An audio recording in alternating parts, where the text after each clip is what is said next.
चलिए अब हम प्रॉब्लम्स इलस्ट्रेट करना चालू करते हैं पीएफटी सेक्शन में। वंस अगेन मैं फिक्स नंबर प्रॉब्लम कराऊंगा and I will solve all the problem in 3n+1 series.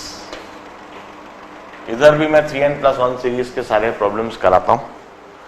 It means I will solve problem number 1, I will solve problem number 4, I will solve problem number 7, then 10, then 13, then 16, then 19, then 22, 25, 28 and so on। पहले चलिए मैं इतने सवाल को solve करता हूं, फिर हम समय देख लेंगे। Let's start reading problem number 1। It's a single line problem. Calculate the amount of oxygen required for 27 grams of aluminium. The amount of oxygen required for 27 grams of aluminium. Now this is the problem, a simple problem. देखिए सबसे पहले हमें यह सोचना होगा कि सिर्फ देखकर तो नहीं बताया जा सकता कि कितना एल्यूमिनियम कितने ऑक्सीजन से रिएक्ट करेगा। 27 ग्राम एल्यूमिनियम के लिए हमें कितना ऑक्सीजन चाहिए हम देखकर एकदम से नहीं बता सकते। हमें केमिकल रिएक्शन सोचना होगी, लिखना होगी, उसे बैलेंस करना होगा और उसमें मोल कंसेप्ट अप्लाई करना होगा। हम रिएक्शन लिखते हैं, aluminium react with oxygen to give you its oxide Al2O3. Aluminium is a trivalent metal और इसका जो ऑक्साइड होता है ऑक्सीजन से रिएक्ट करके जो ऑक्साइड बनता है that is aluminium oxide Al2O3। We also call it alumina. अब यह तो हमने रिएक्शन लिख दी है। This equation simply suggest us the chemical change. We need to balance it, we need to write stoichiometric reaction। हमें इसे बैलेंस करना होगा, stoichiometric reaction लिखनी होगी। अब देखिए Al2O3 इधर O2 है, तो एक तो तरीका यह हो सकता है कि मैं ऑक्सीजन को बिना डिस्टर्ब करे ऐसे लिखूं ट्वाइस Al, दो एल्यूमिनियम, और इधर लिख दूं 3/2। अब आप जरा सोचिए, इसका मतलब होता है कि 2 मोल्स एल्यूमिनियम के रिएक्ट करेंगे 3/2 मोल्स ऑक्सीजन से। 2 moles of aluminium would react with 3/2 moles of oxygen. अब मैं यूनिटरी मेथड, पहले तो मोल्स को ग्राम्स में कन्वर्ट कर लेता हूं क्योंकि इधर भी 27 ग्राम्स ऑफ एल्यूमिनियम ही है। ध्यान रहे एल्यूमिनियम का एटॉमिक वेट इट्स 27 ओनली। तो जो ग्राम्स है इसको मोल्स में कन्वर्ट कर सकते हैं। 27 grams is 27/27 moles.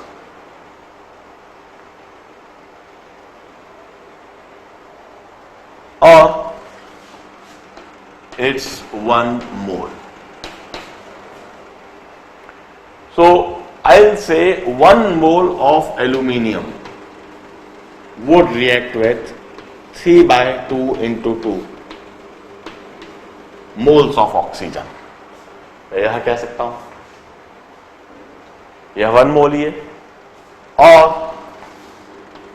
27 grams of aluminium would react with 1 mole of aluminium की जगह 27 grams of aluminium लिख दिया। इसी के लिए हमसे पूछा है ना how many grams of oxygen, वह लिखा जा सकता है। ऑक्सीजन का मॉलिक्यूलर वेट 32 है। So weight, remember that number of moles into molecular weight is weight in grams. So this is number of moles 3/4 into molecular weight 32. This is the grams of oxygen. Hence the answer is 3/4 into 32, that is 24 grams of oxygen. 24 grams of oxygen. Now, since oxygen is a gas, oxygen gas है, तो हम volume of oxygen gas at NTP भी लिख सकते हैं. कैसे? हमें moles of oxygen पता है. Moles of oxygen into 22.4, number of moles into 22.4 litre.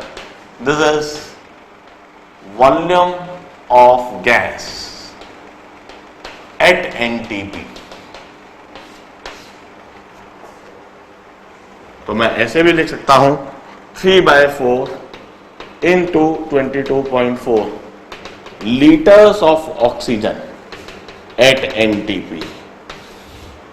NTP per, if we measure at NTP, then this much liters of oxygen would be equal to 24 grams of oxygen, and 24 grams of oxygen would be equal to 3/4 moles of oxygen, and this 3/4 moles of oxygen would react with 1 mole of aluminium or 27 grams of aluminium. This is problem number 1. मैंने problem number 1 को पढ़ने का तरीका, बिल्कुल simple सा problem था. पढ़ने का तरीका, सोचने का तरीका, उसमें कंसेप्ट अप्लाई करने का तरीका, किस तरीके से मोल कंसेप्ट अप्लाई करा गया है. मोल कंसेप्ट अप्लाई करने के साथ किस तरीके से यह सारे एक्सप्रेशंस जो हमने इसके पहले सीख रखे उन्हें हम अप्लाई कर रहे हैं, यह सीखना है. अब हम प्रॉब्लम नंबर 4 करेंगे. इसे देखिए, नोट डाउन कीजिए.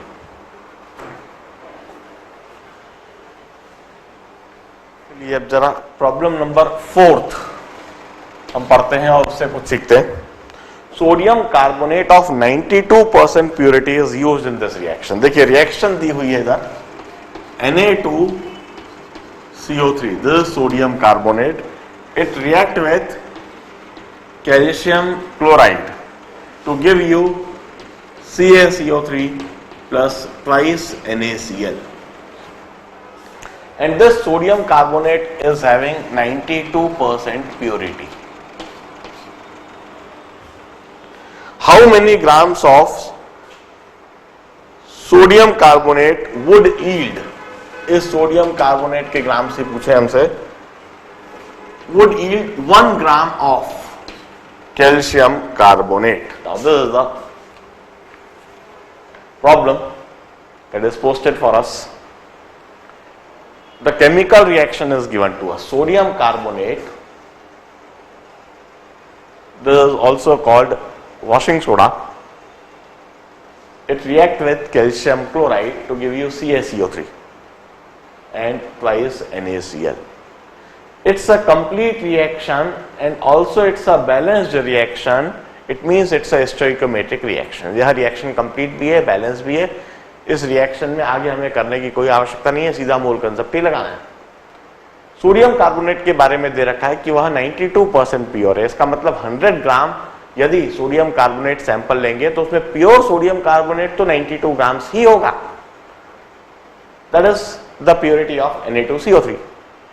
इसके कितने ग्राम्स लिए जाएं so that we should get 1 gram of calcium carbonate.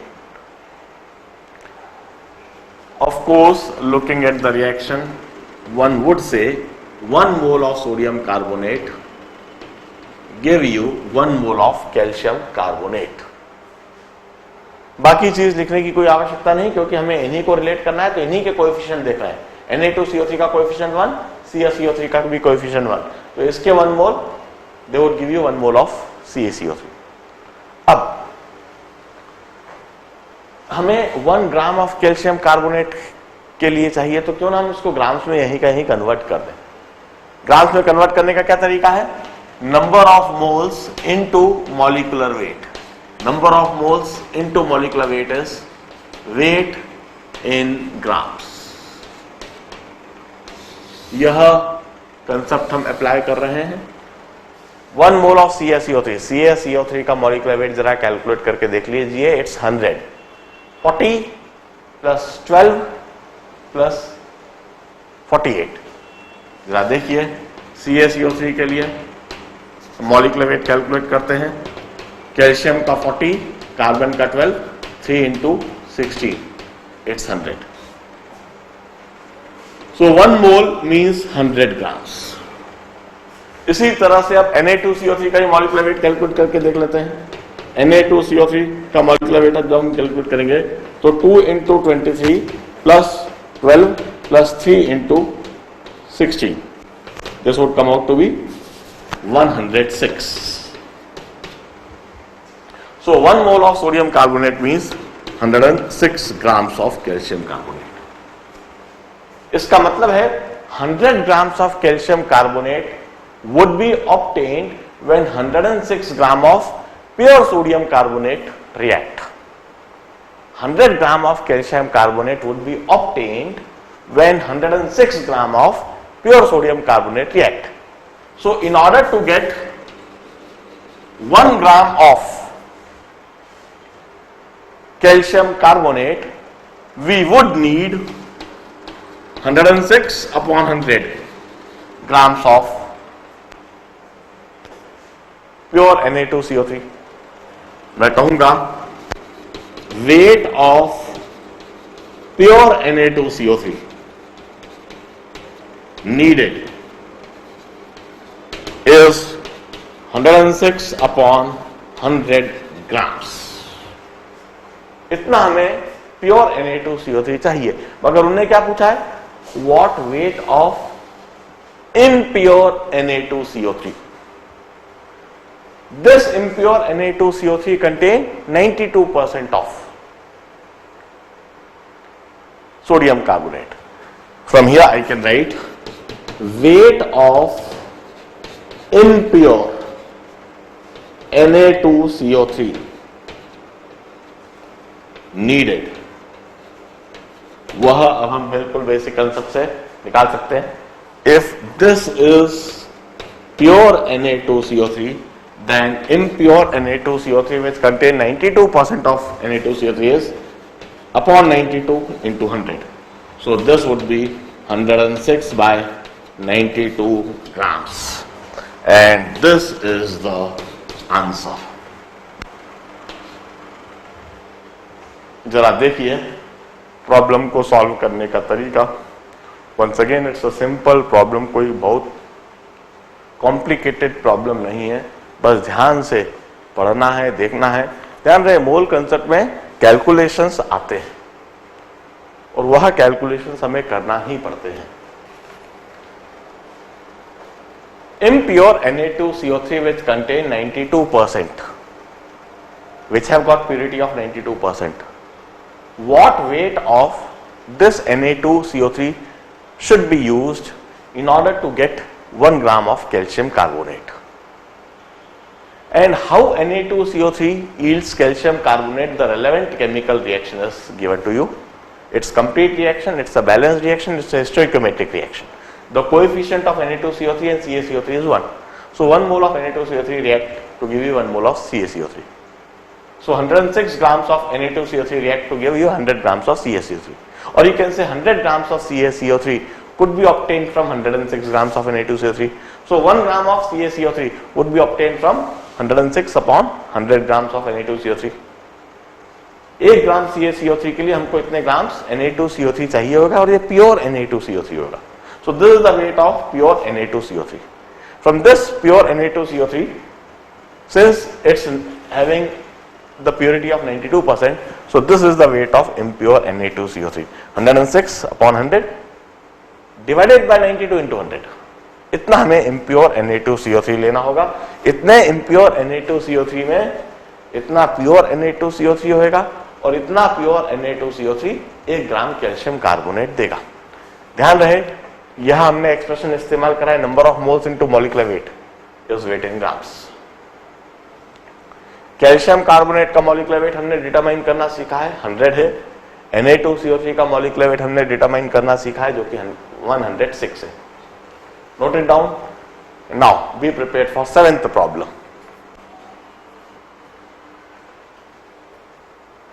चलिए 7th प्रॉब्लम हम देखेंगे. what volume of air at NTP? Volume of air at NTP, this is being asked. To oxidize 210 ml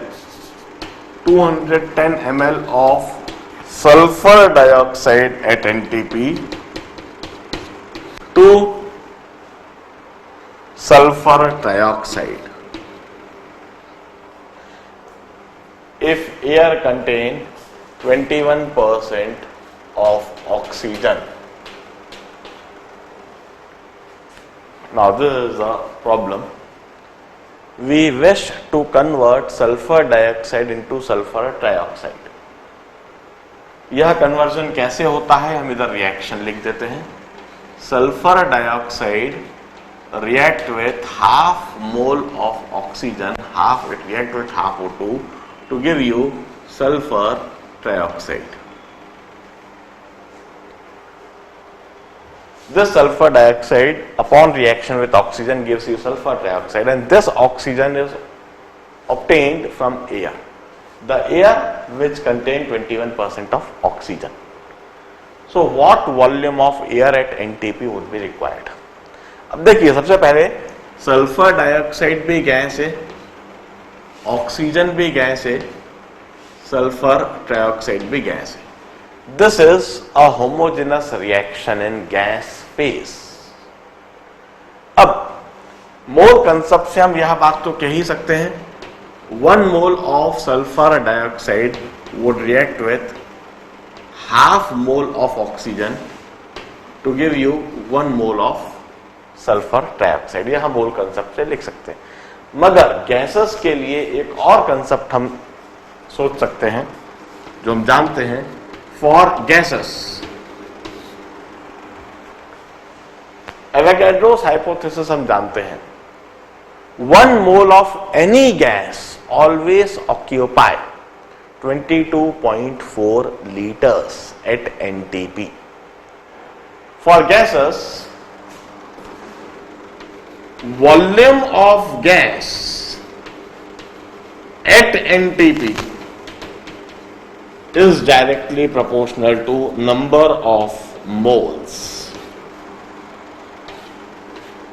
यह बात हम गैसेस के लिए जानते हैं. Volume of gas at NTP is always directly proportional to number of moles. जितने ज्यादा number of moles होंगे गैस के, उतने ही ज्यादा उसका वॉल्यूम होगा. Now it's independent of the nature of gas. चाहे सल्फर डाइऑक्साइड की बात करें, चाहे ऑक्सीजन की बात करें, चाहे सल्फर ट्राइऑक्साइड की बात करें, ये तीनों ही यदि गैस है तो तीनों के लिए हम कहेंगे number of moles is directly proportional to their volume. It's independent of the nature of gas. ये गैस होना चाहिए बस. तो यह जो मोल कंसेप्ट हमने मोल्स के लिए लिखा है, इसको हम वॉल्यूम के लिए भी लिख सकते हैं. 1 volume of sulfur dioxide would react with half volume of oxygen to give you 1 volume of sulfur trioxide. क्या मतलब है इसका? 1 liter of sulfur dioxide would react with half liter of oxygen to give you 1 liter of sulfur trioxide. Gases के लिए यह बात हम लिख सकते हैं. और 1 ml of sulfur dioxide would react with half ml of oxygen to give you 1 ml of sulfur trioxide. 1 ml of sulfur dioxide would react with half ml of oxygen. हम यही बात लिखेंगे क्योंकि हमें सल्फर डाइऑक्साइड और oxygen को ही relate करना है. हमें दिया गया है 210 ml of sulfur dioxide. So 210 ml at NTP of sulfur dioxide would react with half into 210 ml of oxygen at NTP.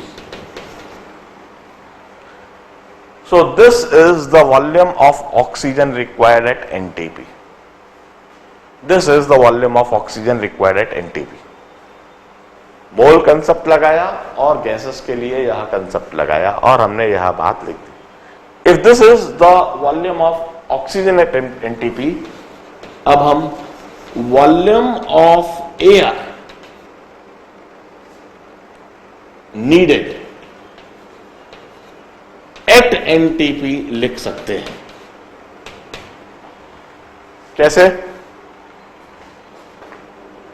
इतना वॉल्यूम हमें ऑक्सीजन का चाहिए, but air have 21% of oxygen. Air contain 21% of oxygen. इतने oxygen के लिए the volume of air needed would be upon 21 into 100, this much ml.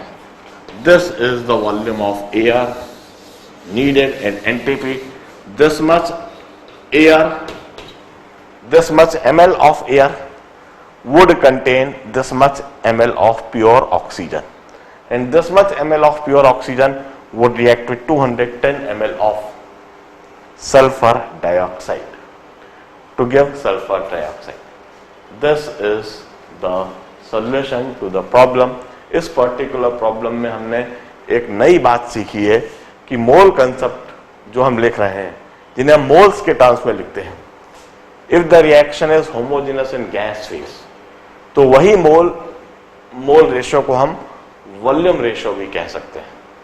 This volume must be measured eight same condition of pressure and temperature.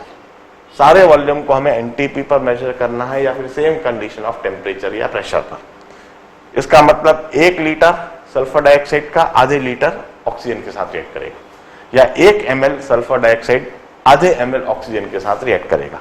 यह concept हमने इस तरह से लगाया, और ऐसा इसलिए कहा क्योंकि गैसेस के लिए, सिर्फ गैसेस के लिए ही कहा जा सकता है, सॉलिड या लिक्विड के लिए नहीं कहा जा सकता. गैसेस के लिए हम कहते हैं volume of gas is directly proportional to number of moles, independent of the nature of gas. वो चाहे ऑक्सीजन की बात करें, चाहे नाइट्रोजन की, चाहे सल्फर डाइऑक्साइड की, चाहे सल्फर ट्राइऑक्साइड की. इस कंसेप्ट को नोट डाउन करें और 10th प्रॉब्लम की तैयारी कीजिए. अब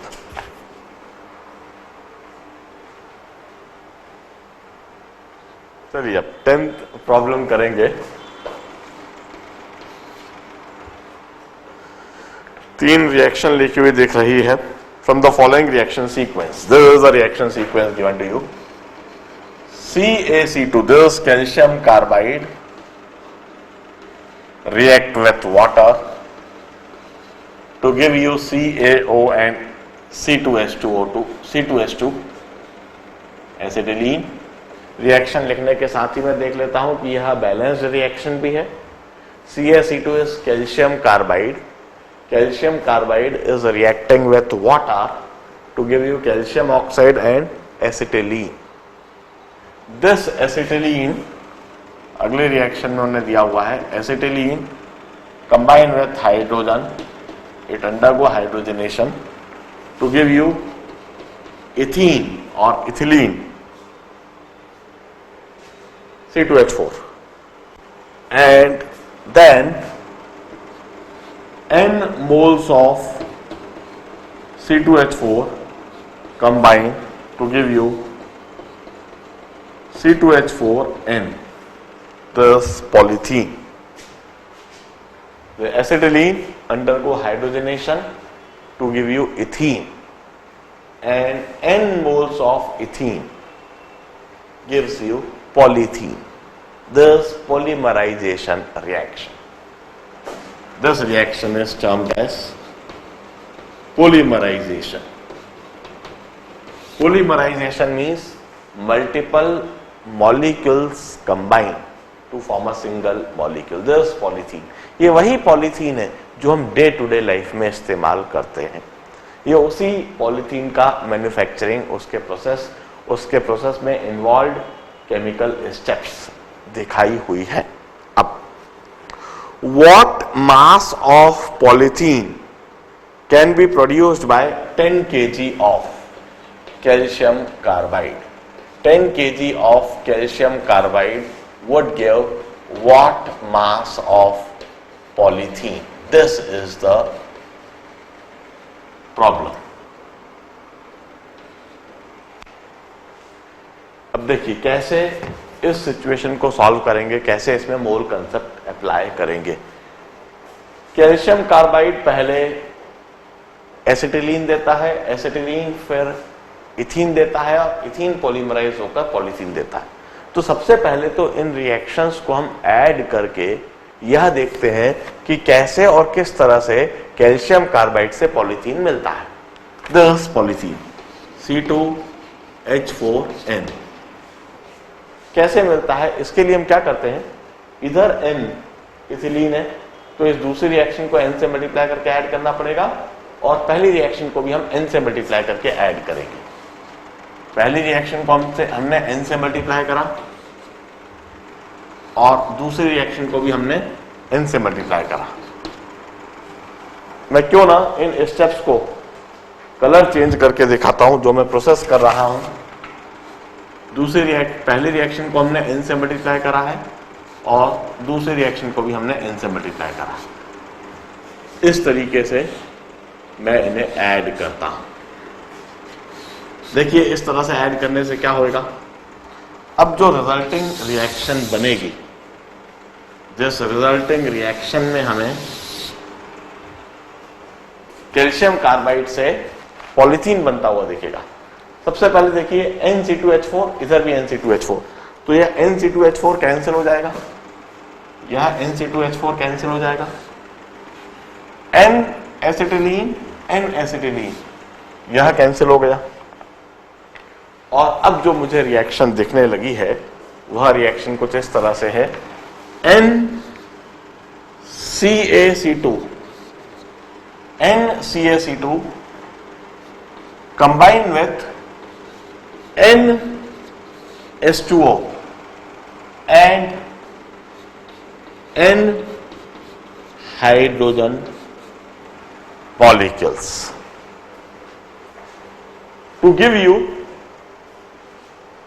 N moles of CaO and C2H4N। यह चीज इस तरीके से मैंने लिख दी। इस तरीके से ऐड करने से, लिखने पर मुझे क्या दिखने लगा, किस तरह से CaC2 पॉलीथीन दे रहा है। अब मैं मोल कंसेप्ट अप्लाई करता हूं और आगे लिखता हूं, N moles of CaC2 gives you 1 mole of polythene। Mole concept से अब मैं इसी समय ये जो N मोल्स लिखे हैं इसको ग्राम्स में कन्वर्ट कर देता हूं। देखिए किस तरह से CaC2 का मॉलिक्यूलर वेट हम देखते हैं। कैल्शियम का 40, कार्बन का 12 into 2 24 plus 40 64 into N grams, 64 into N number of moles into molecular weight, 64 into N grams of CaC2। अब इसका मॉलिक्यूलर वेट मैं देख लेता हूं, C2 24, 2 into 12 24 plus 4 that is 28 whole into N, 28 into N grams, 28 N grams। जरा देखिए मोल concept से हम यह बात लिख सकते हैं। और I will say 1 gram of calcium carbide would give you 28 N upon 64 N grams। 1 gram of calcium carbide would give you 28 by 64, 28 N by 64 N grams of polythene। Or you will say 1 kg of calcium carbide would give you 28/64 kg of polythene. n से n cancel हो चुका है, और you will say 10 kg of CaCO2 would give you 28/64 into 10 kilograms of polythene. So the answer is 10 kg of CaC2 would give you, मैं इसे भी cancel कर सकता हूं, 4 से 7/16, 70/16 kilogram of polythene.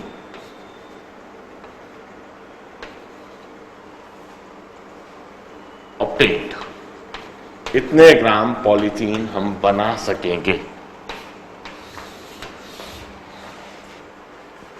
It's a polythene manufacturing industry, और उस polythene manufacturing industry में 10 किलोग्राम कैल्शियम कार्बाइड खरीदा गया है, और यह अनुमान लगाने की कोशिश की जा रही है कि इस 10 किलोग्राम कैल्शियम कार्बाइड से हम कितना पॉलीथीन बना सकेंगे, यह पूछा गया है. और कैल्शियम कार्बाइड से पॉलीथीन कैसे बनता है, इसके लिए केमिकल रिएक्शन दी हुई है. पहले कैल्शियम कार्बाइड में वाटर के साथ, स्टीम के साथ रिएक्शन कराई जाती है. कैल्शियम कार्बाइड पर स्टीम पास करा जाता है. उस स्टीम के पास करने से वहां कैल्शियम ऑक्साइड बन जाता है और एसिटिलीन गैस लिबरेट होती है. वो जो लिबरेटेड एसिटिलीन गैस है, इट्स एडेड विथ हाइड्रोजन, उसका हाइड्रोजनेशन करा जाता है. हाई प्रेशर, हाई टेम्परेचर पर रखा जाता है. हाई प्रेशर लगाने पर एसिटिलीन हाइड्रोजन के साथ में कंबाइन होती है, और हाई प्रेशर पर उसका हाइड्रोजनेशन होकर इथिलीन मिल जाता है या इथीन मिल जाता है. यह जो इथीन है, इसको further high pressure, high temperature पर रखा जाता है. तो यह जो इथीन है, यह कंबाइन होने लगती है, यह पॉलीमराइज होने लगती है, और पॉलीमराइज होकर एक दूसरे से मॉलिक्यूल्स जुड़ने लगते हैं, और वहां पर पॉलीथीन बनता है. यह रिएक्शन दी हुई है, और इस रिएक्शन के आधार पर यह पूछा गया है कि 10 किलोग्राम कैल्शियम कार्बाइड से हम कितने किलोग्राम पॉलीथीन बना सकते हैं. अब इसे सॉल्व करने के लिए हमने क्या सोचा, सबसे पहले कि किस तरह से कैल्शियम कार्बाइड का ट्रांसफॉर्मेशन पॉलीथीन में होता है, उसे एक रिएक्शन के द्वारा समझने की कोशिश करें. इसके लिए हमने पहली रिएक्शन को भी n से मल्टीप्लाई करा, दूसरी रिएक्शन को भी n से मल्टीप्लाई करा. यह हमने इसलिए करा है जिससे कि जितने भी इंटरमीडिएट कंपाउंड जो बन रहे हैं वो कैंसिल आउट हो जाए, और सिर्फ हम CaC2 का ट्रांसफॉर्मेशन पॉलीथीन में ऑब्जर्व कर सके. पहली और दूसरी रिएक्शन को n से मल्टीप्लाई करके जब हमने ऐड करा, तो ये देखिए ethylene gas, ethene gas, ethylene और इथीन एक ही बात होती है, ये दोनों कैंसिल हो गए रिएक्टेंट प्रोडक्ट. एसिटिलीन भी कैंसिल हो गई, और अब जो हमें दिख रहा है सिर्फ n calcium carbide, n water molecule और n हाइड्रोजन, ये सभी कंबाइन हो रहे हैं, और वहां पर NCAO बन रहा है और पॉलीथीन बन रहा है. इस रिएक्शन को देखकर अब हम मोल कंसेप्ट लगाते हैं और कहते हैं n moles of calcium carbide would give you 1 mole of polythene. अब n mole of calcium carbide को वेट इन ग्राम में कैसे कन्वर्ट करेंगे? Number of moles into molecular weight. Number of moles into molecular weight, इतने ग्राम्स कैल्शियम कार्बाइड के. इधर भी number of moles into molecular weight, इतने ग्राम्स पॉलीथीन के. इतने ग्राम कैल्शियम कार्बाइड के हमें इतने ग्राम पॉलीथीन दे देंगे. 1 ग्राम कैल्शियम कार्बाइड से हमें इतने ग्राम पॉलीथीन मिल जाएगा. 1 ग्राम कैल्शियम कार्बाइड से इतने ग्राम पॉलीथीन, तो 1 किलोग्राम कैल्शियम कार्बाइड से इतने किलोग्राम पॉलीथीन. तो 10 किलोग्राम कैल्शियम कार्बाइड से इतने kilogram polythene. So this is the kilograms of polythene that could be obtained from 10 kilograms of CaC2. This is 10th problem. Note it down. and start reading 13th problem.